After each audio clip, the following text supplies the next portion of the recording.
Hello everyone, a very very good morning, good afternoon and good evening. सभी लोगों का स्वागत है। आज ये बड़ा इंपॉर्टेंट वीडियो होने वाला है बच्चों, जिसका हर वो बच्चा इंतजार कर रहा है जो आरआरबी जेईई सीबीटी 1 क्वालिफाई कर चुका है। क्योंकि आज हम करने वाले हैं बात आरआरबी जेईई सीबीटी 2 के लिए। अगर आप प्रिपरेशन कर रहे हो तो देखिए, ये अंतिम समय में सबसे जो ब्रह्मास्त्र होता है वो यही होता है कि एग्जैक्टली कुछ पता चल जाए कि एटलीस्ट क्या पढ़ के जाऊं।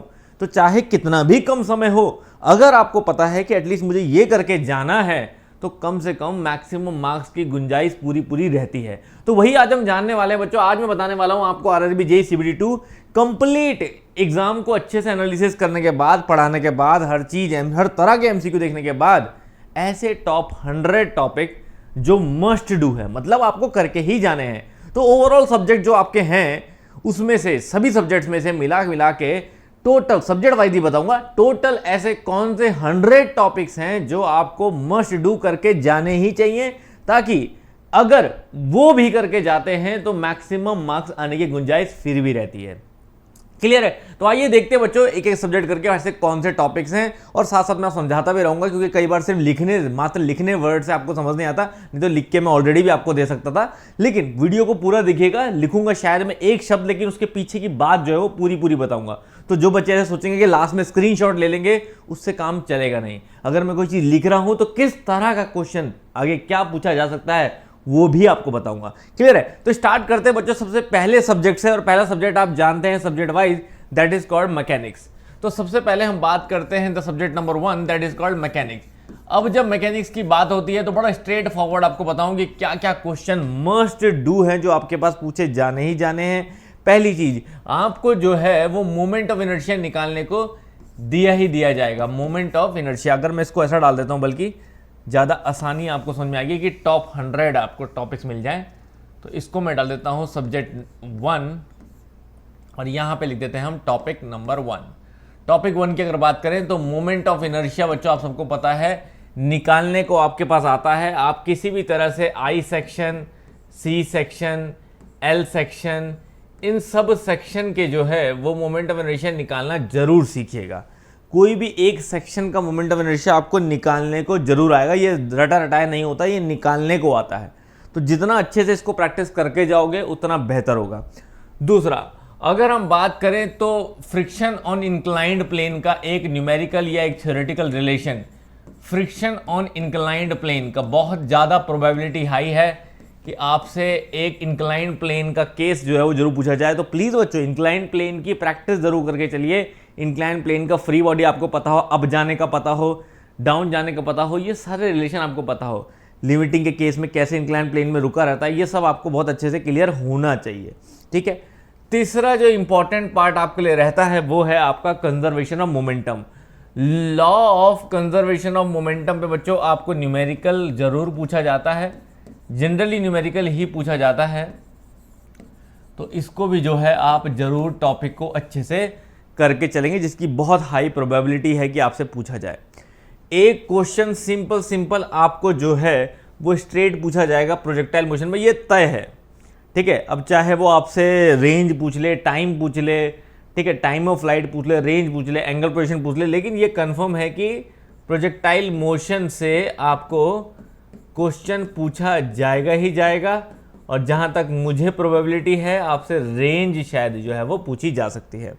ठीक है ना? तो फॉर्मूले देखो, इसमें मैं ये नहीं कहूँगा समझदारी कि आप सिर्फ रेंज का फॉर्मूला पढ़ के जाए। फॉर्मूला लगभग सारे पढ़ के जाए, आपको पता है प्रोजेक्टाइल मोशन से क्वेश्चन मुझे पूछा जाना ही जाना है। ठीक है? इसके अलावा पांचवा टॉपिक इसमें इंपॉर्टेंट है बच्चों, आपको कोप्लेनर कॉन्करेंट फोर्सेस का कोई ना कोई एग्जाम्पल या आपको कोई ना कोई प्रॉब्लम, ठीक है ना, आपको जरूर पूछी जाती है। तो इस पे भी आप जो है वो पूरा ध्यान दे सकते हैं कि क्या मुझे करना चाहिए, क्या नहीं करना चाहिए। ठीक है? ये बात भी समझ में आई। तीसरा याद रखिए, सिक्स्थ जो है आपका वो है स्क्रू जैक। स्क्रू जैक में आपको याद रखना है, बहुत ज़्यादा चांसेस है स्क्रू जैक में आपको सेल्फ लॉकिंग की कंडीशन का पूछने का। सेल्फ लॉकिंग कंडीशन जरूर इसको पढ़ के चलें, very important for your exam. ठीक है ना? कोई भी एग्जाम में जो है वो आपको पूछा जा सकता है। ठीक है। 7th टॉपिक इसमें रहेगा बच्चों आपका, वो है equation of motion. Equation of motion आप जानते हैं, तो इक्वेशन ऑफ मोशन पे एक बेसिक न्यूमेरिकल जो है, चाहे वो फर्स्ट इक्वेशन हो या सेकंड इक्वेशन हो, आपको पूछा जा सकता है कि v equal to u plus a t या s equal to u t plus half a t square, इनके ऊपर आप जो है वो आपको क्वेश्चन पूछा जा सकता है। That's all about mechanics. Mechanics में कुछ नहीं तो ये 7 तरह की प्रॉब्लम, 7 तरह के कंसेप्ट जो है वो आप ज़रूर पढ़ के चले बच्चों, वेरी वेरी इंपॉर्टेंट। ठीक है, उसके बाद आते हैं हम सेकंड हमारे मटेरियल साइंस में। 7 हो गए हमारे टॉपिक। सेकंड आते हैं हम मटेरियल साइंस में। मटेरियल साइंस की जब बात आती है बच्चों, तो याद रखिए आप, सबसे इंपॉर्टेंट जो चीज़ें हैं वो है आपका हीट ट्रीटमेंट। जो सबसे इंपॉर्टेंट है वो है आपका heat treatment. Heat treatment process जो है वो आपको कैसे भी करके हर डाउट इसका आपका क्लियर होना चाहिए, specially annealing and normalising, very very important. ठीक है, चाहे वो एनेलिंग कह दो आप या नॉर्मलाइजिंग कह दो, ठीक है ना, जो आपसे बहुत ज़्यादा जो है पूछी जाती हैं। अगर थोड़ा सा भी डिफरेंट आया तो जाके फिर टेम्परिंग जो है वो पूछी जाएगी।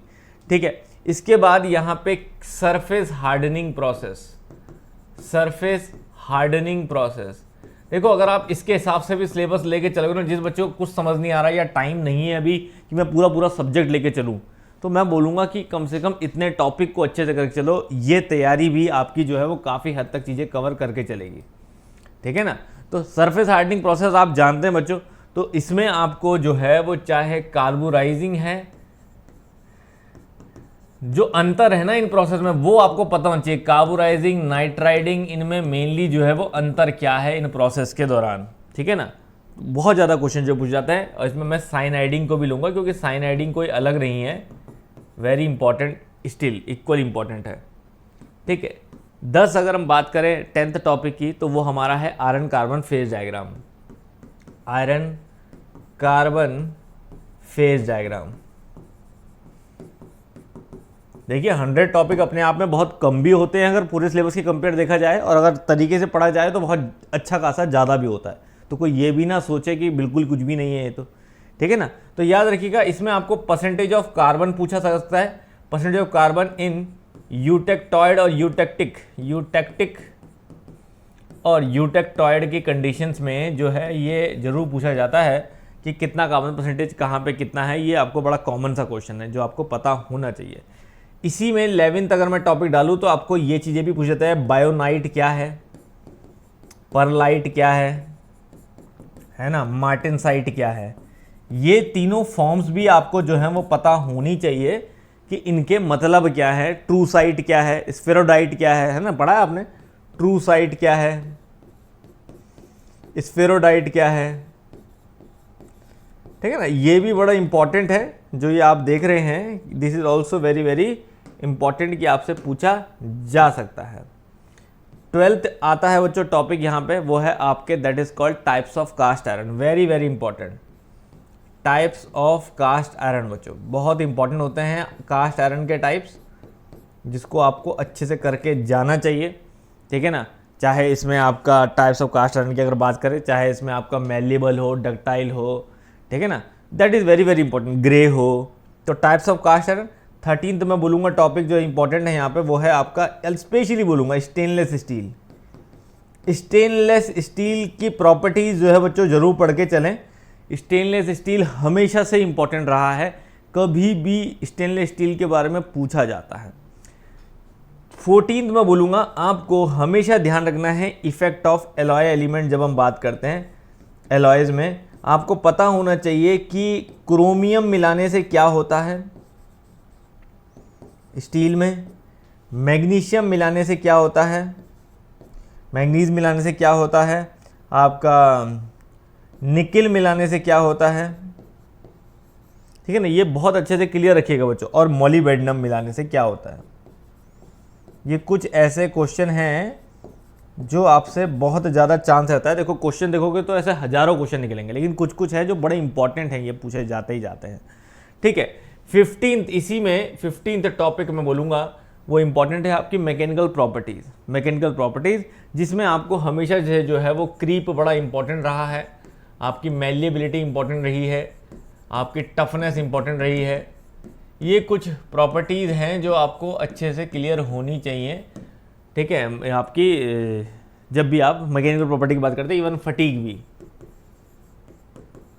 ठीक है। तो ये मैकेनिकल प्रॉपर्टी जो है वो आप लोग अच्छे से पढ़ के चले, इन प्रॉपर्टीज़ को खासकर जो मैंने लिखी है आपको क्लियर है, क्योंकि डक्टाइल ब्रिटल तो सबको लगभग चीज़ें पता ही रहती हैं, तो इसमें कोई दिक्कत नहीं है, ठीक है। स्टेनलेस स्टील पे ध्यान दीजिएगा, वो जो मैंने स्पेशली अलग से लिखा है स्टेनलेस स्टील इसीलिए, ठीक है ना। तो these are very very important topics जो आपको करके ही चलने चाहिए, कहीं से भी कोई कन्फ्यूज़न या कुछ भी हो इसमें भूलिएगा मत इस चीज़ को।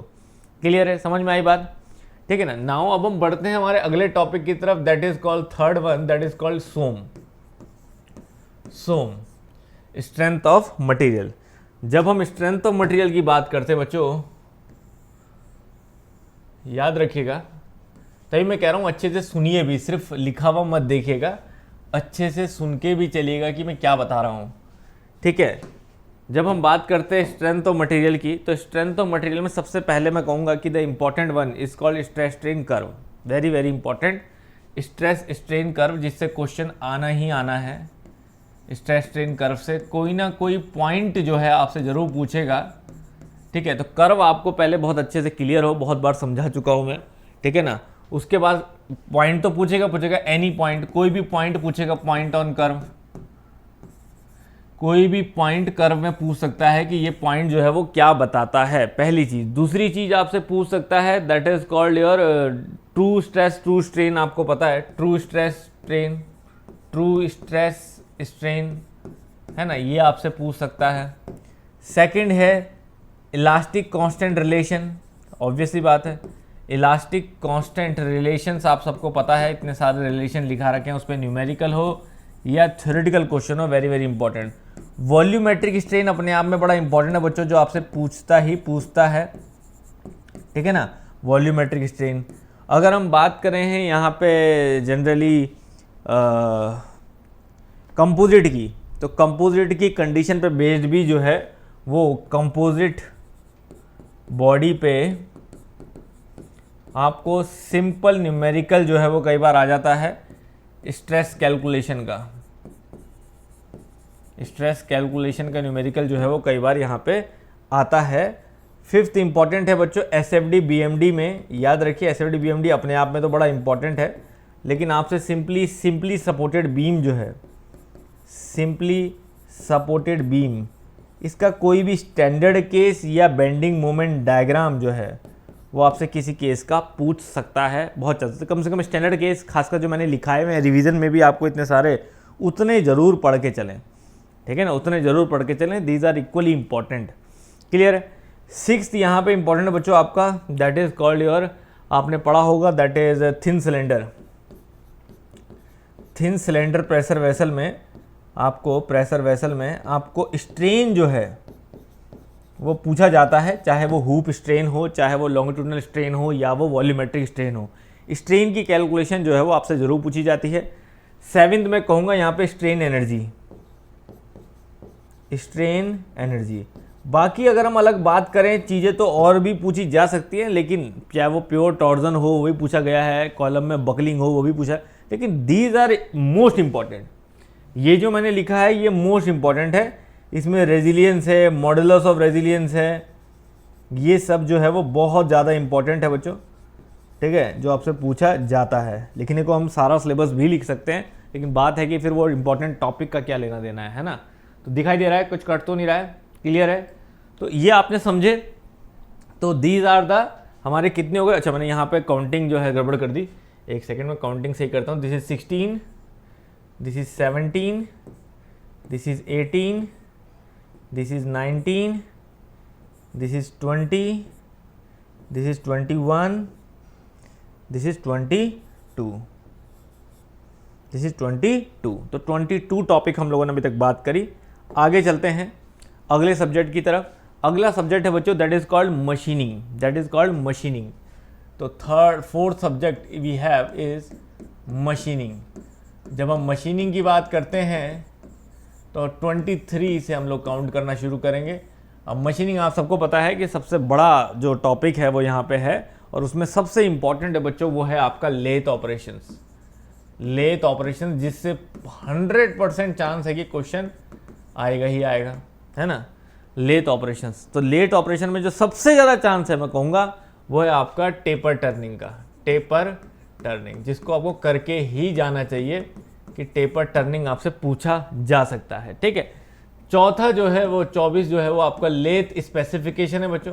लेथ के किसी भी पार्ट के ऊपर जो है वो क्वेश्चन आएगा ही आएगा, तो आप जरूर जो है वो पार्ट ऑफ लेथ जरूर पढ़ के चले। जैसे सिविल प्लेट हो गई, इस तरह के क्वेश्चन ज़्यादा, कंपाउंड रेस्ट हो गया जिसको जनरली आप टिपिकली बहुत आसानी से नहीं जानते, हाफ नट का फंक्शन हो गया, तो ऐसी कुछ चीज़ें जो बहुत वैसी रहती हैं जनरली आप नहीं जानते हैं, तो पार्ट जो है वो आपको करके चलने ही हैं। इसके इंपॉर्टेंट रहेगा, हमेशा ही पूछने लायक आपका, ठीक है।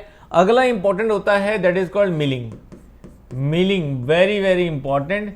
मिलिंग के पार्ट इतने इंपॉर्टेंट नहीं होते कि पार्ट में ज़्यादातर आर्बर, स्पिंडल यही सब चीज़ें पूछी जाती हैं, ठीक है ना। लेकिन उससे ज़्यादा इंपॉर्टेंट है बच्चों आपका हमेशा से एक ही question, up milling down milling. ये तो मतलब इतना फेवरेट क्वेश्चन है कि हमेशा ये डिफरेंस आपको बहुत अच्छे से क्लियर होना चाहिए, एक भी चीज़ इसमें छूटनी नहीं चाहिए, बहुत अच्छे से क्लियर होना चाहिए अप मिलिंग डाउन मिलिंग में क्या अंतर है, चाहे वो चिप थिकनेस है, सरफेस फिनिश है इसकी, कुछ भी, है ना। तो यही मैं कह रहा हूँ, इसलिए जब बोल के सुनोगे ना तो पता लगा चिप थिकनेस, सरफेस फिनिश, ये सब जो इसमें पूछा जाता ही जाता है, ठीक है। अगला इसमें इंपॉर्टेंट बच्चों जो पूछा जाता है वो है आपका that is called drilling. Drilling, drilling is also very very important. Drilling में एक ही चीज़ इंपॉर्टेंट है वो है ड्रिलिंग टूल। ड्रिलिंग टूल की स्टडी जो है वो अच्छे से करके चलिए। पॉइंट एंगल क्या हुआ, फ्लूट क्या हुआ, कितना पॉइंट एंगल रहता है, कितना फ्लूट रहता है, किस तरह के ट्विस्ट ड्रिल्स होते हैं, ये सब। तो ड्रिलिंग जो है आपको टूल का पूरा पता होना चाहिए, ठीक है। लिप क्लियरेंस क्या होता है, एंगल्स, तो जितने भी एंगल्स हैं, ज्योमेट्री है, वो टर्मिनोलॉजी अच्छे से क्लियर करके चलेगा कि ड्रिलिंग टूल की टर्मिनोलॉजी क्या है। तो डायग्राम में हर चीज़ आपको पता होनी चाहिए, लिप एंगल और ये सब चीज़ें क्या होती हैं, क्लियर है। अगर हम ऐसे ही बात करें तो सिंगल पॉइंट कटिंग टूल भी जो होता है वो भी सेम इसी कैटेगरी में आता है। Single point cutting tool, single point cutting tool भी मैं कहूँगा कि सबसे पहले वही है, that is called terminology. Tool की जो है वो पूरी आपको उसका ASA सिस्टम जो है वो पूरा पता होना चाहिए, अमेरिकन सिस्टम जो होता है, ठीक है ना, वो पूरा अच्छे से क्लियर होना चाहिए। उसमें जो डेजिग्नेशन होता है टूल का वो क्लियर होना चाहिए, सारे एंगल क्लियर होने चाहिए। तो सिंगल पॉइंट कटिंग टूल अपने आप में इम्पॉर्टेंट है। इसके बाद इंपॉर्टेंट है बच्चों shaper versus planer versus slotter. इन तीनों में जो है वो आपको अच्छे से डिफरेंसेस पता हो कि तीनों में अंतर किस चीज़ का है, क्या नहीं है। अगला टॉपिक यहाँ पे आता है बच्चों ब्रोचिंग। ब्रोचिंग में भी मैं कहूँगा टूल ज्योमेट्री, टूल की टर्मिनोलॉजी जो है वो अच्छे से समझ के चलें कि इसमें भी जो है ब्रोचिंग में कौन सा फिनिश साइड होता है, कौन सा रफ साइड होता है ना, क्योंकि एक ही टूल में वो सारी टीथ होते हैं, तो वो आपको क्लियर होना चाहिए इसमें भी कि कौन सा टाइप का ब्रोचिंग टूल क्यों होता है, कैसा होता है। अगला क्वेश्चन आएगा आपका कटिंग फ्लूइड से लेके, कटिंग फ्लूइड्स, ठीक है। और पेपर होने के बाद जरूर देखेंगे बच्चों कि कितना ज़्यादा जो है वो क्वेश्चन इन टॉपिक से आए हैं, क्योंकि ये भी हमारे लिए बहुत बड़ी लर्निंग होगी। तो कटिंग फ्लूइड्स का आपको पता होना चाहिए, कूलिंग के लिए कटिंग फ्लूइड्स कौन से हैं, लुब्रिकेशन के लिए कटिंग फ्लूइड्स कौन से हैं, ये आपको क्लियर होना चाहिए, दोनों में अंतर और दोनों के कटिंग फ्लूइड्स किसके लिए। और कभी कभी ऐसा होता है कि किसी मटेरियल के लिए पूछ लेता है कि इस मटेरियल में क्या, इसमें कभी कभी एक एडिटिव्स भी पूछता है बच्चों कि हमने क्या मिलाया उससे क्या हुआ। कोई एडिटिव्स की बात भी होती है, एडिटिव्स जैसे हम लोग बात करते हैं सल्फर, क्लोरीन, इस टाइप के एडिटिव्स जो हम मिलाते हैं उससे क्या हुआ, है ना। 31 जो है इसमें वो टूल वियर है बच्चों।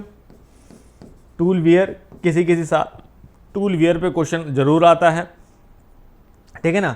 और लास्ट में कहूँगा इसमें वो है टूल मटेरियल।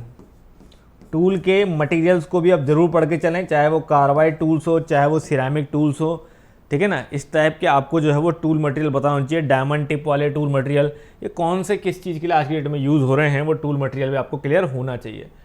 5th आते हैं बच्चों हम अपने सब्जेक्ट में, that is called grinding and surface finishing. Grinding and finishing, grinding and finishing. Grinding and finishing की बात करें तो यहाँ पे 33rd हमारा टॉपिक आता है, that is called your grinding wheel designation. सबसे पहले ग्राइंडिंग व्हील डेजिग्नेशन, आपको ग्राइंडिंग व्हील के डेजिग्नेशन पहले पता हो, स्ट्रक्चर क्या हुआ, बॉन्ड क्या हुआ, बॉन्ड के टाइप, स्ट्रक्चर के टाइप, ग्रेड कौन सा है, इस टाइप से ये डेजिग्नेशन सबसे पहले आपको क्लियर होना चाहिए। इसमें से क्वेश्चन आते हैं, ठीक है ना। फिर उसके बाद जो आपका आता है वो आता है टाइप्स ऑफ एब्रेसिव्स के ऊपर। Types of abrasive very important, ठीक है ना। एल्युमिनियम ऑक्साइड है, सिलिकॉन कार्बाइड है, ठीक है, किस चीज़ के लिए कौन सा यूज़ होता है, ब्रिटल मटेरियल के लिए कौन सा यूज़ होता है, इस टाइप की चीज़ें।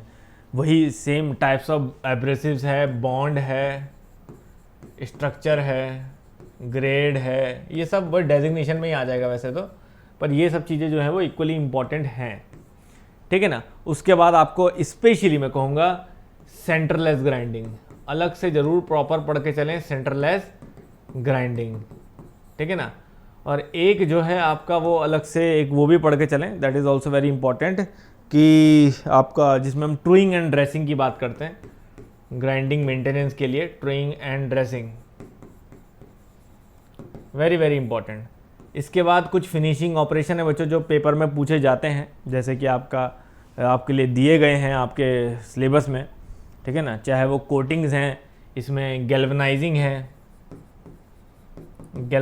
है, बड़ा इंपॉर्टेंट है, एनोडाइजिंग है, बड़ा इंपॉर्टेंट है ये, इनका क्या लेना देना है, क्या होता है इन प्रोसेस में, बड़ा इंपॉर्टेंट है।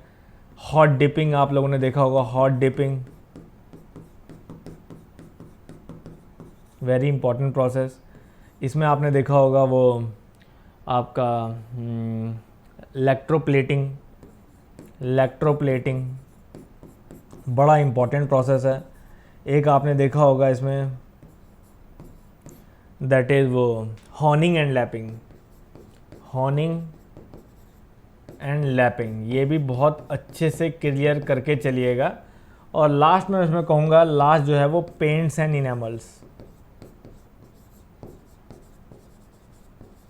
ठीक है। इनेमल सबसे ज़्यादा पूछा जाता है बच्चों पेपर में, तो इम्पॉर्टेंट है कि इनेमल्स आपको क्लियर हो, ठीक है।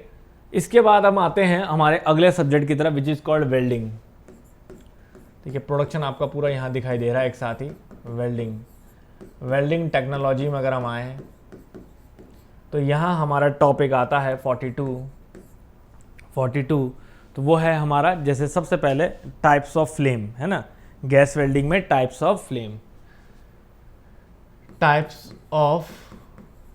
फ्लेम्स इन गैस वेल्डिंग में आपको पहले टाइप्स ऑफ फ्लेम पता हो, ठीक है, ये सबसे पहले क्लियर होना चाहिए। उसके बाद आपकी स्पेशली मैं कहूँगा submerged metal arc welding, very very important. Submerged metal arc welding बहुत इंपॉर्टेंट है, इसको अच्छे से पढ़ के चलेगा, वेरी वेरी इंपॉर्टेंट। इसी में इंपॉर्टेंट आता है बच्चों आपका इलेक्ट्रोड का स्पेसिफिकेशन, ये आपको क्लियर हो इलेक्ट्रोड का स्पेसिफिकेशन कैसे दिया जाता है। जैसे एग्जांपल आपने देखा है, एग्जांपल हम लोग लेते हैं E6013, इस तरह से ना, तो इनका मतलब क्या है, क्या इसमें हम बताना चाह रहे हैं इलेक्ट्रोड के बारे में, ये बड़ा इंपॉर्टेंट है, ठीक है। 45 आपके लिए इंपॉर्टेंट है, टिग वर्सेस मिग, दोनों में आपको बहुत अच्छे से डिफरेंस पता होना चाहिए, टिग विग में क्या डिफरेंस है।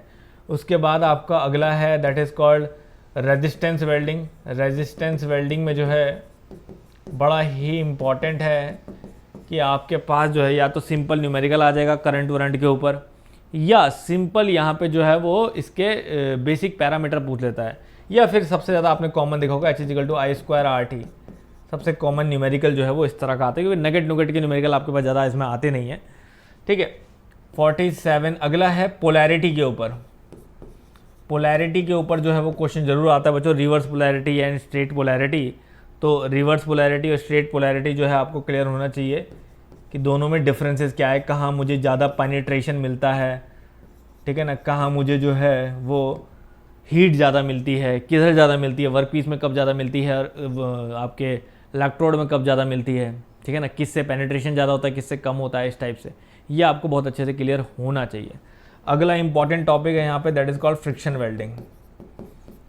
वेल्डिंग बच्चों, मैं कहूँगा फ्रिक्शन वेल्डिंग अच्छे से एक बार ज़रूर पढ़िएगा। Friction welding is also important. Explosive welding या नॉन कन्वेंशनल जो है वो ठीक है अपनी जगह पे, लेकिन इतनी नहीं मैं कहूँगा इंपॉर्टेंट है, ये ज़्यादा इंपॉर्टेंट है, ठीक है ना। बाकी अगर करना चाहें तो इलेक्ट्रॉन बीम या लेज़र बीम वेल्डिंग जो है वो इंपॉर्टेंट रहेगी। अगला यहाँ पे है वेल्डिंग डिफेक्ट बच्चों। वेल्डिंग डिफेक्ट ये तो आपको करके ही जाने हैं वेल्डिंग डिफेक्ट, ठीक है ना, very very important, specially slag inclusion, hot cracks, ये सब। तो चाहे वो स्लैग इंक्लूजन हो या स्पैटर हो, स्पैटर बड़ा इंपॉर्टेंट रहता है, स्पैटर हो, इस टाइप के जो डिफेक्ट्स हैं वो बड़े इंपॉर्टेंट हैं। और लास्ट 50 मैं बोलूँगा इसमें soldering versus brazing, very very important. Soldering versus brazing, ठीक है, जहाँ जहाँ मैं वर्सेस लिख रहा हूँ ना वहाँ याद करना आसान होता है अगर हम डिफरेंसेस के तौर पे करते हैं कि इसमें ये है, इसमें ये नहीं है, इसमें ये है, इसमें ये नहीं है, इस तरह से ना, क्लियर है। अगली अगर हम बात करें अगले सब्जेक्ट की तो वो है मेट्रोलॉजी। अगले सब्जेक्ट की अगर हम बात करें, कितने हो गए आपके? तो बच्चों जो अगर आपने तैयारी कर भी ली है ना, तो फिर मेरे लिखने के बाद ये जरूर ध्यान दीजिएगा कि ये सब सब्जेक्ट में से कोई छूटा तो नहीं है आपका, ये टॉपिक में से कोई छूटा तो नहीं है आपका, ठीक है। तो 6th आपके हो गए हैं। नेक्स्ट हम 7th बात कर रहे हैं। 7th हम लोग बात कर रहे हैं, दैट इज हमारा 7th टॉपिक जो है हमारा वो है नेक्स्ट टॉपिक पे। तो ये टॉपिक हमारा है दैट इज आपका मेट्रोलॉजी। मेट्रोलॉजी मेट्रोलॉजी की अगर हम बात करेंगे तो मेट्रोलॉजी में इन जनरल अगर हम देखें तो कुछ इंपॉर्टेंट टॉपिक सीधे सीधे हैं, वो बता रहा हूं आपको, जैसे कि slip gauges. Slip gauges, slip gauges, slip gauges जो है आपको बहुत ज़्यादा पूछा जाता है, वेरी वेरी इंपॉर्टेंट, ठीक है। अगला साइन बार, सीधा सीधा इंस्ट्रूमेंट ही लिख रहा हूँ मैं, जो बहुत ज़्यादा पूछने के चांसेस हैं कि ये पूछा ही जाएगा।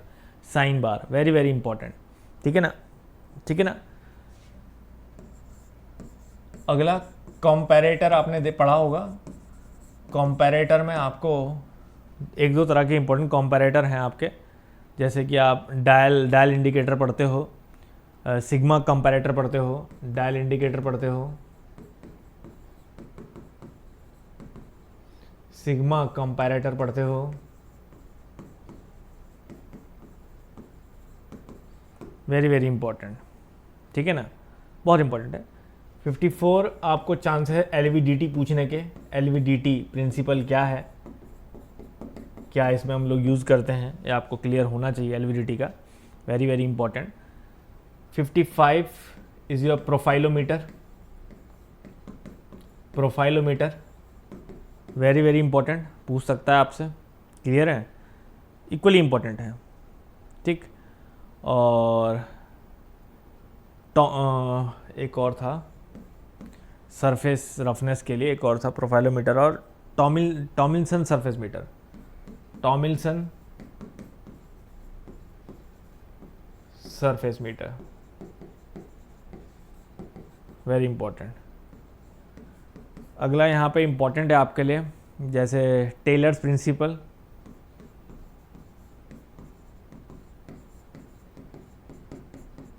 गो नो गो गेजेस, ठीक है ना, go no go very very important, ठीक है। Plug gauges, plug gauges very very important. एक और आपका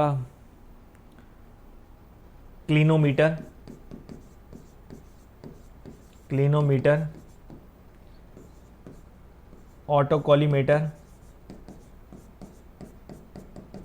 ऑटोकॉलीमीटर, these all are very very important बच्चों, ये सब आपको पढ़ के चलने हैं, बहुत इंपॉर्टेंट है ये टॉपिक। अब इसमें अगर आपने साइन बार कर रखा है तो आप बेवल प्रोटेक्टर भी कर सकते हैं, दोनों एंगुलर मेजरमेंट के लिए ही हैं। तो थोड़ा थोड़ा, मतलब ये नहीं कह रहा हूँ मैं कि बिल्कुल इससे हिलना नहीं है, पर एटलीस्ट ये तो करके जाना ही जाना, ये बहुत इंपॉर्टेंट, मतलब इसको 2-2 3-3 बार करके जाना है कि इसमें कुछ छूटे ना। तो इसका कतई मतलब ये नहीं है कि इसके अलावा कुछ करना नहीं है, खाली टाइम है तो जरूर करो, लेकिन कम से कम इसमें कुछ मत छोड़ो, ये कहने की बात है, ठीक है ना, वो आपको समझना होगा, ठीक है। इसमें एक टॉपिक और लिखिएगा आप, that is limit fit tolerance ना। तो लिमिट फिट में आपको types of fit are very very important. Types of fit जो है वो आपसे ज़रूर इसमें जो है वो चांसेस रहते हैं पूछने के, कहीं ना कहीं आपको पूछा जाता है। और थोड़ा बहुत क्वेश्चन हो सकता है टूल मेकर्स माइक्रोस्कोप, आपने देखा होगा टूल मेकर्स माइक्रोस्कोप की छोटी मोटी कोई बात जो है वो पूछी जा सके। और जो जो इंपॉर्टेंट इंस्ट्रूमेंट वैसे थे उनके लीस्ट काउंट आपको एटलीस्ट क्लियर हो या कैलकुलेशंस पता हो लीस्ट काउंट के ऊपर, ठीक है ना, वो भी बड़ा इंपॉर्टेंट है यहाँ पे। 8th हम लोग आते हैं बच्चों टॉपिक में हमारे, that is called FM and HM। FM and HM very very important. अगर हम FM और HM की बात करें तो अगेन FM में सबसे पहले इंपॉर्टेंट है विस्कोसिटी, नो डाउट। विस्कोसिटी आपको पूछा जाए, स्पेशली नॉन न्यूटोनियन फ्लूइड जो है वो आपसे पूछे जाएं, और कोई ना कोई न्यूमेरिकल भी जो है वो यहाँ पे ज़रूर पूछा जाता है इस टॉपिक से। अगला अगर हम बात करें तो आपसे ज़रूर पूछा जा सकता है, that is about the pressure measurement, ठीक है ना। आपसे प्रेशर मेजरमेंट का जो है वो क्वेश्चन जो है वो ज़रूर पूछा जा सकता है। इसमें भी मुझे चांसेस लगते हैं थोड़े से, कुछ अगर अच्छा पेपर बनता है टफ यत, तो वो है आपका inclined manometer, very very important. Inclined manometer खासकर अगर वो और टफ बनाना तो सिंगल कॉलम मैनोमीटर के साथ जोड़ दो उसे, तो थोड़ा सा और जो है वो क्वेश्चन जो है रेंज बढ़ जाती है। क्लियर है, वेरी वेरी इंपॉर्टेंट, ठीक है। प्रिंसिपल ऑफ फ्लोटेशन, बहुत ज़्यादा चांस की कोई ना कोई क्वेश्चन जो है वो इस प्रिंसिपल ऑफ फ्लोटेशन के ऊपर बन जाता है, स्पेशली न्यूमेरिकल। इधर अगर हम बात करें हमारे पास तो बर्नौलीज में एक टाइप्स ऑफ फ्लो काइनेमेटिक्स में पहले टाइप्स ऑफ फ्लो, तो फ्लो में आपको जो चांसेस हैं वो रोटेशनल इरोटेशनल के हैं, रोटेशनल और इरोटेशनल के हैं। और टाइप्स ऑफ लाइन भी जो है वो एक पोर्शन होता है जिसमें सबसे ज़्यादा चांसेस जो पूछे जाते हैं वो पाथ लाइन के हैं। बाकी स्ट्रीम लाइन होती है, स्ट्रीक लाइन होती है, लेकिन पाथ लाइन के चांसेस बहुत ज़्यादा हैं पूछे जाने के, ठीक है। अगला इसी में आता है आपका बर्नौलीज थ्योरम। बर्नौलीज थ्योरम तो मैं कहूँगा अच्छे से करके चलना ही है, स्पेशली एजम्पशंस जो हैं वो बहुत अच्छे से आपको क्लियर होने चाहिए एजम्पशंस, लेकिन साथ साथ जो है वो आपको कुछ डिवाइसेस का बहुत अच्छे से क्लियर होना चाहिए, खासकर पाइटोट ट्यूब मैं कहूँगा, क्योंकि वेंचुरीमीटर वगैरह वो बच्चों को बहुत अच्छे से पता होता है काफ़ी समय से। पाइटोट ट्यूब, रोटामीटर मैं कहूँगा, इतना ज़रूर करके चलें कि इनके बारे में भी पता हो, क्योंकि वेंचुरीमीटर ऑरिफिस मीटर तो सबको ही पता होता है, लेकिन थोड़ा सा अगर इनके टॉपिक को भी देखेंगे तो चांसेस हैं कि इनके भी क्वेश्चन जो है वो कवर हो आपके पास। क्लियर है। 71 यहाँ पे आता है आपके पास, that is called your centrifugal pump बच्चों, बहुत इंपॉर्टेंट। सेंट्रीफ्यूगल पंप, जिसमें सबसे कॉमन क्वेश्चन होता है इम्पेलर के ऊपर, ठीक है, केसिंग के ऊपर, ब्लेड्स के ऊपर। ये सबसे कॉमन है बच्चों जो आपको क्लियर होना चाहिए किसी भी सेंट्रीफ्यूगल पंप में। ये तीन चीज़ों में कोई आपको डाउट नहीं रहना चाहिए, इन तीनों चीज़ों के डाउट आपको क्लियर होना चाहिए, ठीक है ना, समझ आ रही बात। अगला यहाँ पे इंपॉर्टेंट होता है आपका डिफ्यूज़र के बारे में। पंप है तो डिफ्यूज़र का रोल भी बहुत इंपॉर्टेंट है, तो डिफ्यूज़र का प्रिंसिपल, डिफ्यूज़र का वर्किंग, डिफ्यूज़र प्रिंसिपल आपको क्लियर हो कि डिफ्यूज़र काम कैसे करता है, क्या होता है। 73 इंपॉर्टेंट है कैविटेशन। कैविटेशन का कहाँ चांस होता है पंप में, किधर होता है, that is also very very important, जो आपको क्लियर होना चाहिए।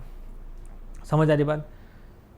74 इंपॉर्टेंट है आपका, that is called manometric efficiency. Manometric efficiency और मैनोमेट्रिक हेड, ये दोनों ही कंसेप्ट जो है वो आपको बिल्कुल क्लियर होने चाहिए बिना किसी डाउट के, ठीक है ना, समझ आ रही बात।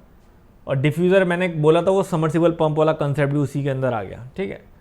इसमें अगला जो है वो इम्पॉर्टेंट है आपका, that is called application of pump. Pump कहाँ कौन सा यूज़ करना है, इस application, practical application of pump जो है वो बड़ा पूछा जाता है। प्रैक्टिकल एप्लीकेशन मतलब आपको क्लियर हो प्रैक्टिकली कि पंप जो है वो कहाँ पूछा जाना है, कहाँ नहीं।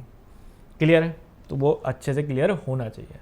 Now we are moving toward the, अब ये भी हो गया हमारा, समझ लीजिए आपका FMHM और आपका मेट्रोलॉजी। नाउ अब अगर हम अगला बढ़ेंगे तो बढ़ेंगे हमारे अगले इंपॉर्टेंट की तरफ, which is your industrial management.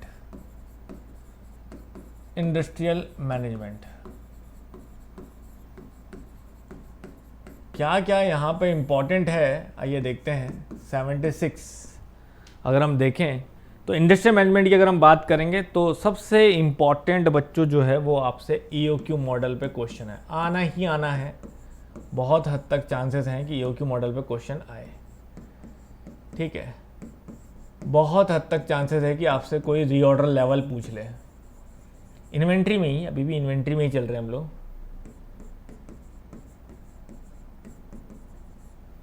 ठीक है, बहुत हद तक चांसेस है आपसे ABC एनालिसिस पूछेगा ही पूछेगा, ठीक है। बहुत ज़्यादा चांसेस हैं कि आपसे ABC एनालिसिस जो है वो आपसे पूछेगा ही पूछेगा।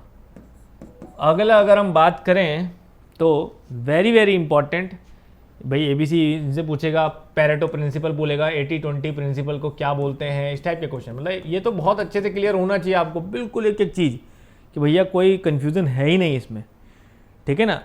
अगला जो है आपसे इंपॉर्टेंट है यहाँ पे, that is called PERT CPM में फ्लोट आपसे पूछना, PERT एंड CPM में। और मैंने बहुत अच्छे से समझा भी रखा है, न्यूमेरिकल भी कर रखे हैं। फ्लोट के टाइप्स आपको क्लियर होने चाहिए, कैसे करे जाते हैं, क्या करा जाता है। तीसरा आपको जो है वो क्रिटिकल पाथ का क्लियर होना चाहिए, क्रिटिकल पाथ कैसे निकालते हैं किसी भी नेटवर्क में, कैसे कैलकुलेट करते हैं, ये बहुत इंपॉर्टेंट है। अगला जो इंपॉर्टेंट है वो है आपको, that is PPC, production planning and control. इसमें बहुत अच्छे से बच्चों क्लियर करके रखिएगा दिमाग में कि आपको कोई कन्फ्यूज़न ही ना हो किस चीज़ में, कि आपको कुछ कन्फ्यूज़न नहीं रहना चाहिए, कि आपको ये ना पता हो कि डिस्पैचिंग कब यूज की जाती है, ठीक है ना, स्केड्यूलिंग कब की जाती है, मतलब इनके मतलब ना पता हो, रूटिंग क्या होता है, ये सब आपको तीनों चीज़ें बहुत अच्छे से क्लियर होनी चाहिए। रूटिंग, स्केड्यूलिंग, डिस्पैचिंग, इन सब के मतलब क्या है, ठीक है, वेरी वेरी इंपॉर्टेंट। अगला जो इंपॉर्टेंट है बच्चों वो है आपका यहाँ पे मोटिवेशनल थ्योरी। वैसे तो बहुत सारी थ्योरी मैंने करवा रखी है आपको, लेकिन जो सबसे इंपॉर्टेंट है वो है आपकी 2 फैक्टर थ्योरी। पेपर में पूछ सकता है 2 factor theory, very very important. Heisenberg theory, very very important. ये कुछ थ्योरीज हैं जो आपको बहुत इंपॉर्टेंट है। मैस्लॉस थ्योरी जो पहली है, इजी है, ये चांसेस कम है मैस्लॉस के पूछने की, क्योंकि बहुत कॉमन है और बहुत ज़्यादा पूछी गई है पहले भी, ठीक है, वेरी वेरी इंपॉर्टेंट। अगला इंपॉर्टेंट टॉपिक है आपका, दैट इज़ कॉल्ड योर, जो आपसे पूछा जा सकता है वो है ब्रेक इवन एनालिसिस में marginal safety. Break even analysis में आपको और कुछ पता हो ना हो, मार्जिनल सेफ्टी पता हो, और थोड़ा भी टफ पेपर आ गया तो P/V रेशियो, जो मैं बहुत अच्छे से समझा चुका हूँ, प्रॉफिट वॉल्यूम रेशियो जो है वो आपसे पूछा जाए, वेरी वेरी इंपॉर्टेंट, ठीक है। इसके अलावा मटेरियल हैंडलिंग डिवाइसेस, जिसमें सबसे ज़्यादा जो चांसेस पूछने के हैं, ये भी मैंने बहुत अच्छे से करा रखा है आपको, वो है चेन के और कन्वेयर के। सबसे ज़्यादा चांसेस हैं चेन और कन्वेयर के बारे में पूछने के, कि वो कहीं ना कहीं पूछा जाए। अब इसी में कुछ अदर टॉपिक भी ऐसे आते हैं जो पूछे। अच्छा, एक और है आपका, वो था वेज इंसेंटिव प्लान, याद है आपको? वेज इंसेंटिव प्लान, वो मैंने आपसे पढ़ा रखा है आपको, वेज इंसेंटिव प्लान। प्लीज़ इसके MCQ भी जरूर करिएगा। बहुत सारी चीज़ें ऐसी हैं जैसे वेज इंसेंटिव प्लान्स वगैरह, ये मैंने आपको MCQ में ज़्यादा अच्छे से करवाए हैं, वेज इंसेंटिव प्लान्स। तो ये MCQ में जरूर करके चलिएगा, देयर इज़ अ चांस कि आपसे पूछा जाए। जो मैंने कराए भी थे आपको, रोमन प्लान है ना, इस टाइप से, ये मैंने आपको MCQ में समझा रखे हैं बहुत अच्छे से, कि क्या अंतर होता है इस प्लान में और करना क्या होता है, इस टाइप की चीज़ें, ठीक है। इसमें कुछ ऐसे हैं हमारे जो हमें अलग से पूछे जाते हैं, जैसे प्लांट लेआउट के बारे में हमें पूछा जाता है, हमें GIT के बारे में पूछा जाता है, हमें जॉब शॉप प्रोडक्शन क्या है ये पूछा जाता है, हमें MRP क्या है ये पूछा जा सकता है। ये कुछ टर्म्स ऐसी हैं जो डायरेक्टली अलग से भी पूछी जाती हैं, क्योंकि कहीं ना कहीं PPC का पार्ट रहती हैं, ठीक है। बिल ऑफ मटेरियल क्या होता है, MPS क्या होता है, इस टाइप की कुछ टर्म्स हैं जिनसे कोई ना कोई क्वेश्चन जो है वो जरूर बन जाता है। Now we have a 10th topic that is called thermal engineering. Thermal engineering,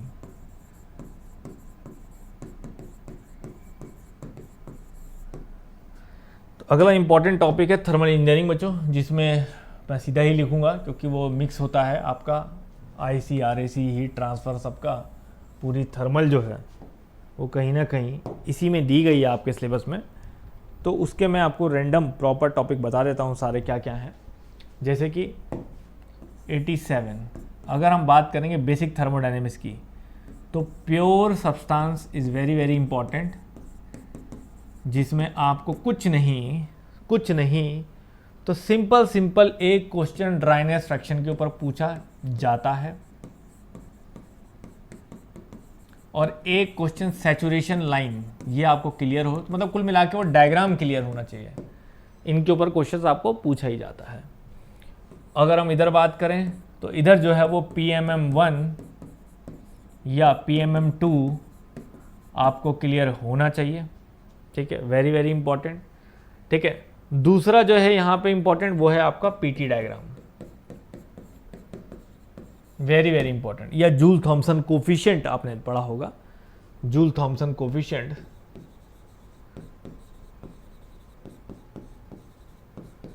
इतना आपको बेसिक थर्मोडायनेमिक्स में क्लियर होना चाहिए। इधर अगर हम बात करें हमारी दूसरी तरफ, तो very important auto cycle, diesel cycle, Carnot cycle और रेनकाइन साइकिल, ठीक है। और कोर्स में नहीं है लेकिन मैं कहूंगा बेल कॉलमैन साइकिल, मतलब reverse Brayton,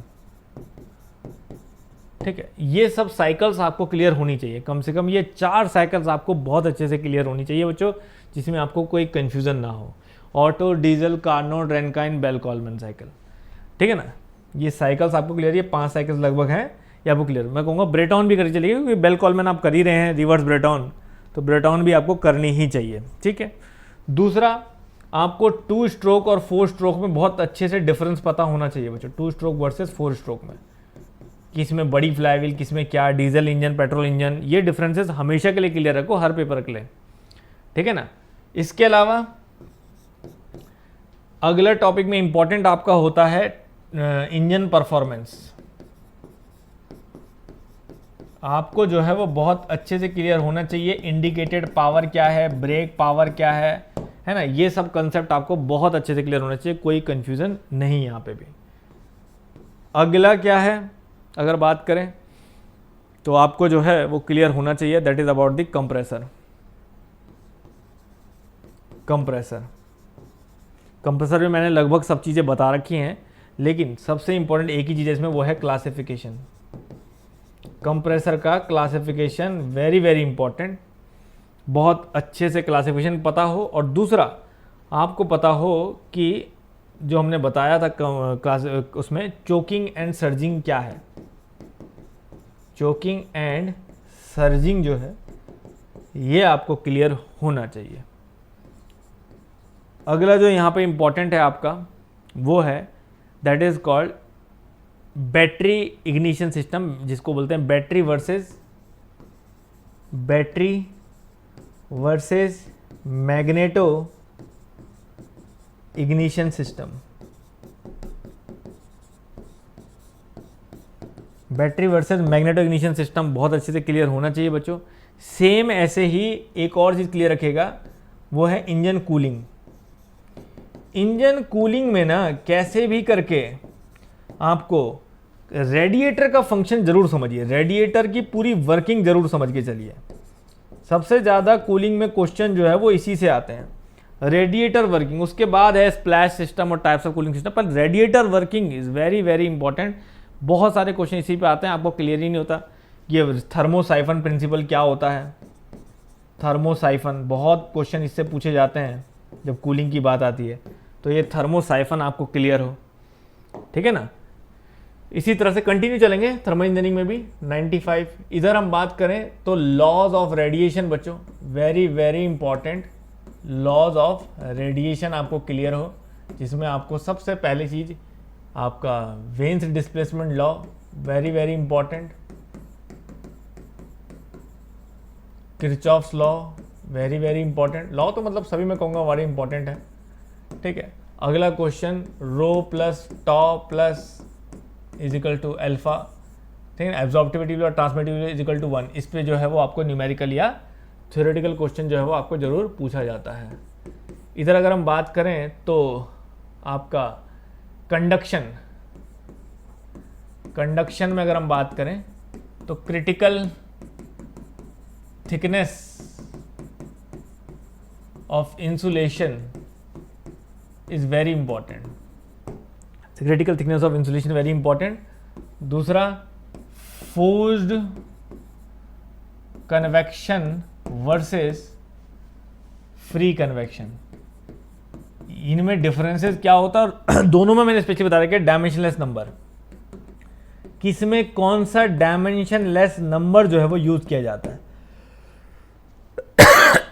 ग्रेशॉफ्स number, Rayleigh's number, Prandtl number, Reynold number, ठीक है ना, किसमें कौन सा नंबर यूज होता है वो बहुत इंपॉर्टेंट है बच्चों, जो आपको क्लियर पता होना चाहिए।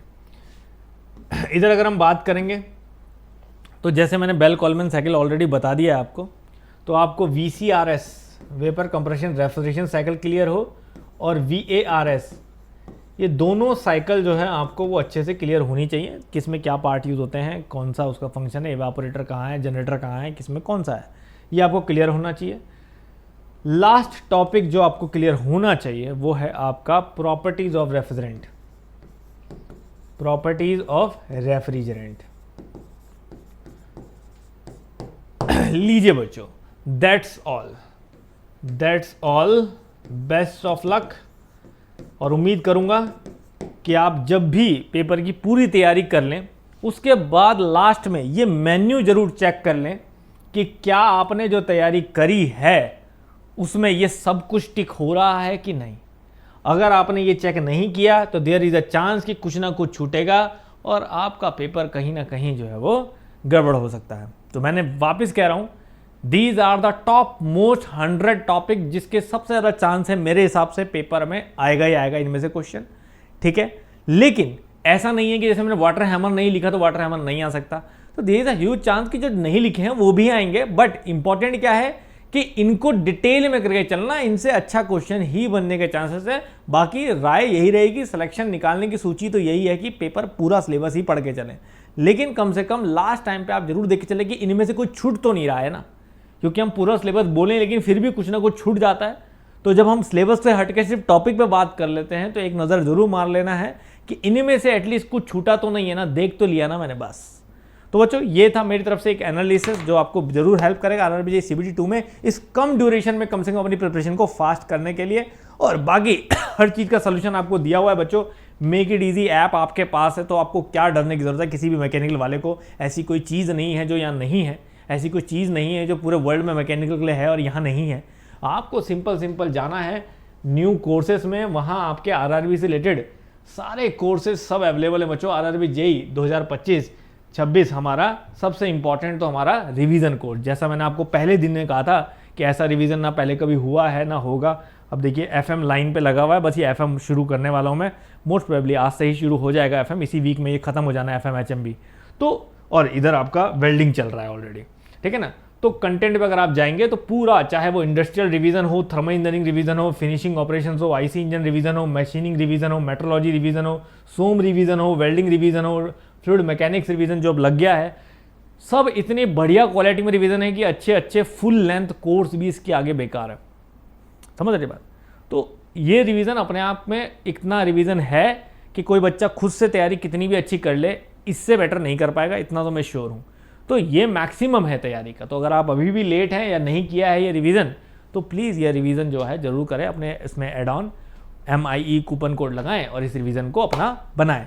इसी के साथ साथ हमारे कुछ स्पेशल एडिशंस भी हैं, जैसे कि आप जान सकते हैं कि कंप्यूटर एनवायरनमेंट एक इंपॉर्टेंट फैक्टर होने वाला है। तो एनवायरनमेंट एंड कंप्यूटर का मैम का एक बेहतरीन कोर्स यहाँ पे अवेलेबल है, जो कि अगर आपने पहले भी पढ़ा होगा तो पहले फर्स्ट टाइम मैम ने जब पिछली बार कराया था तो बहुत अच्छा इसका कंटेंट जो है पेपर में देखने को मिला था, और इस बार अच्छी रिसर्च और भी बेहतर इंप्रूवमेंट के साथ ये सेशन जो है वो करवाया गया है, जिसमें एनवायरनमेंट के क्वेश्चंस हैं, कंप्यूटर के थ्योरेटिकल कंटेंट है, उसके बाद एमसीक्यू प्रैक्टिस भी इसमें करवाई जा रही है। तो ये भी एक बहुत अपने आप में बहुत अच्छा कंटेंट है बच्चों, जो आप यहाँ पे कर सकते हैं। इसके अलावा अगर आप और भी नॉन टेक एक्सप्लोर करना चाहते हैं या टेक्निकल में और डिटेल पढ़ना चाहते हैं तो महापैक इज ऑल देयर। महापैक पे आप कभी भी जाएं, कोई सा भी कोर्स पढ़ना हो आपको जेई लेवल का, तो महापैक फॉर ऑल जेई एग्जाम आपका यहाँ कवर होता है। एमआई कूपन कोड लगाओगे तो ये सब प्राइस जो है वो आधे हो जाते हैं लगभग, ठीक है ना। इसके अलावा बच्चों टेस्ट सीरीज पे अगर आप जाते हैं तो सेम टेस्ट सीरीज में कहूंगा कि इंडिविजुअल टेस्ट सीरीज में आप कंफ्यूज हो गए। इसमें आरआरबी जेई में 30 सब्जेक्ट टेस्ट हैं, 10 फुल टेस्ट हैं, लेकिन उससे बेहतर है कि आप सीधा महापैक ऑफ टेस्ट सीरीज ले लो, जिसके अंदर ऑलरेडी इतने टेस्ट हैं कि आप कितने मर्जी कर लीजिए, सब कुछ इसके अंदर कवर है, सब कुछ यहाँ अंदर आप अगर देखोगे तो आपके लगभग चाहे डीआरडीओ, आरआरबीओ, एचपीसीएल जो भी आपके पेपर होते हैं सब की टेस्ट सीरीज आपको यहीं के यहीं मिल जाती है। तो इसमें आपको कहीं भी भटकने की फिर जरूरत नहीं पड़ती। तो सभी चीज़ का सोल्यूशन जो आपके पास है। Thank you very much. मिलते हैं किसी अगले इंपॉर्टेंट सेशन में, तब तक कुछ भी आपको कहना है तो पीछे कमेंट बॉक्स में लिखिएगा। Thank you very much.